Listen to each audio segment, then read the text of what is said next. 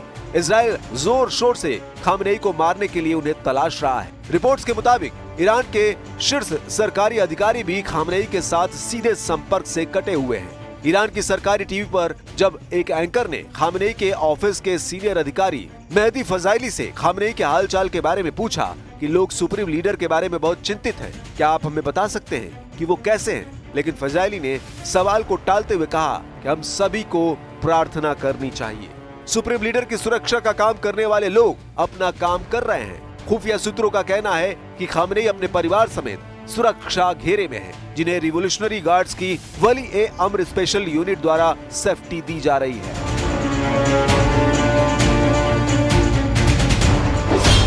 10 atom bomb लूटेंगे US Israel. Israeli सेना के प्रमुख याल जमीर ने भी धमकी दी है कि हम खामेनेई और ईरान के यूरेनियम को तलाश रहे हैं। तो वहीं दूसरी तरफ इजराइल के रक्षा मंत्री ने ईरान को धमकी दी है कि अगर 408 किलो यूरेनियम इजराइल या अमेरिका को नहीं सौंपा तो फिर हमले होंगे। इजराइल के रक्षा मंत्री इजराइल काट्ज ने कहा कि ईरान को खतरनाक स्तर तक संवर्धित किए गए यूरेनियम को वापस करना होगा। ये वही यूरेनियम है जिससे परमाणु बम बनाया जाता है। काट्ज ने साफ कहा कि अमेरिका और इजराइल की ओर से ईरान को संयुक्त रूप से ये संदेश दिया गया है कि उसे अपना एनरिच यूरेनियम सौंपना होगा। काट्ज ने एक इंटरव्यू में कहा कि इजराइल ने हाल ही में ईरान पर जो हमले किए हैं उनका मकसद उसकी परमाणु क्षमता को कमजोर करना था। उन्होंने दावा किया कि अब ईरान के पास ऐसा कोई तरीका नहीं बचा है जिससे वो यूरेनियम को परमाणु बम के लिए ठोस रूप में बदल सके, क्योंकि उस ट्रांसफर फैसिलिटी को भी नष्ट कर दिया गया है। रिपोर्ट में बताया गया कि फोर्डो के पास अमेरिकी हमले से पहले ट्रकों की हलचल देखी गई थी, जिससे शक है कि ईरान ने यूरेनियम पहले से ही वहां से हटा लिया था। यूरोपीय देशों का यह भी मानना है कि ईरान के पास करीब 408 किलोग्राम हाई ग्रेड यूरेनियम मौजूद है, जो हथियार बनाने के लिए काफी है, और हाल में ये फोर्डो केंद्र में मौजूद नहीं था।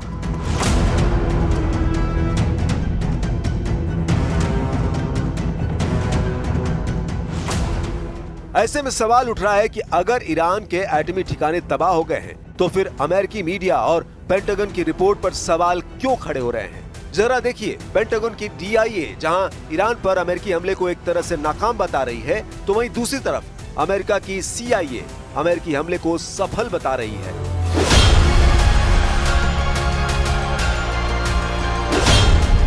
बाईस जून को ईरान के 3 परमाणु ठिकाने पर अमेरिकी सेना ने 7 B-2 बम वर्षकों से 14,000 किलो के 12 से ज्यादा GBU बंकर बस्टर बम गिराए थे, जबकि 30 से ज्यादा टॉम क्रूज मिसाइलों को पनडुब्बी से दागकर ईरान पर हमला किया गया था। जिसके बाद ट्रंप ने दावा किया कि अमेरिकी हमले में ईरान के 3 परमाणु ठिकाने फोर्दो, नतांज और इस्फहान को तबाह कर दिया गया है। ट्रंप ने दावा किया कि ईरान का फोर्दो परमाणु ठिकाना पूरी तरह से तबाह हो गया है, लेकिन हमले के 38 घंटे बाद ही अमेरिका के पेंटागन की रक्षा खुफिया एजेंसी यानी DIA ने अमेरिकी हमले की कामयाबी पर सवाल खड़े कर दिए, जबकि अमेरिका की ही खुफिया एजेंसी CIA ने दावा किया कि अमेरिकी हमला सफल रहा है। अमेरिका की खुफिया एजेंसी CIA का कहना है कि हालिया हमलों से ईरान के परमाणु कार्यक्रम को काफी नुकसान पहुंचा है। CIA और ट्रंप प्रशासन के अधिकारियों के मुताबिक इन हमलों से ईरान की कई अहम न्यूक्लियर फैसिलिटी तबाह हो गई है और उन्हें दोबारा बनाने में कई साल लग सकते हैं। CIA के निदेशक जॉन रैटक्लिफ ने कहा कि नई जानकारी से पता चलता है कि ईरान की मुख्य परमाणु साइटों को भारी नुकसान हुआ है। वहीं पेंटागन की रक्षा खुफिया एजेंसी यानी DIA की शुरुआती रिपोर्ट कहती है कि अमेरिका ने ईरान के परमाणु कार्यक्रम को कुछ महीनों के लिए पीछे धकेल दिया है। उसकी परमाणु साइट को भारी नुकसान नहीं हुआ है। खुफिया रिपोर्ट से जुड़े सूत्रों के मुताबिक ईरान के ज्यादातर सेंट्रीफ्यूज सुरक्षित हैं और हमला केवल ऊपर की इमारतों तक सीमित रहा है। 2 परमाणु ठिकानों के मुख्य दरवाजे बंद कर दिए गए और कुछ ढांचे नष्ट या क्षतिग्रस्त हुए, लेकिन अधिकतर भूमिगत परमाणु कार्यक्रम सुरक्षित रहे। सूत्रों ने अमेरिकी मीडिया को बताया कि हमले से ईरान का परमाणु कार्यक्रम कुछ महीनों के लिए ही पीछे चला गया है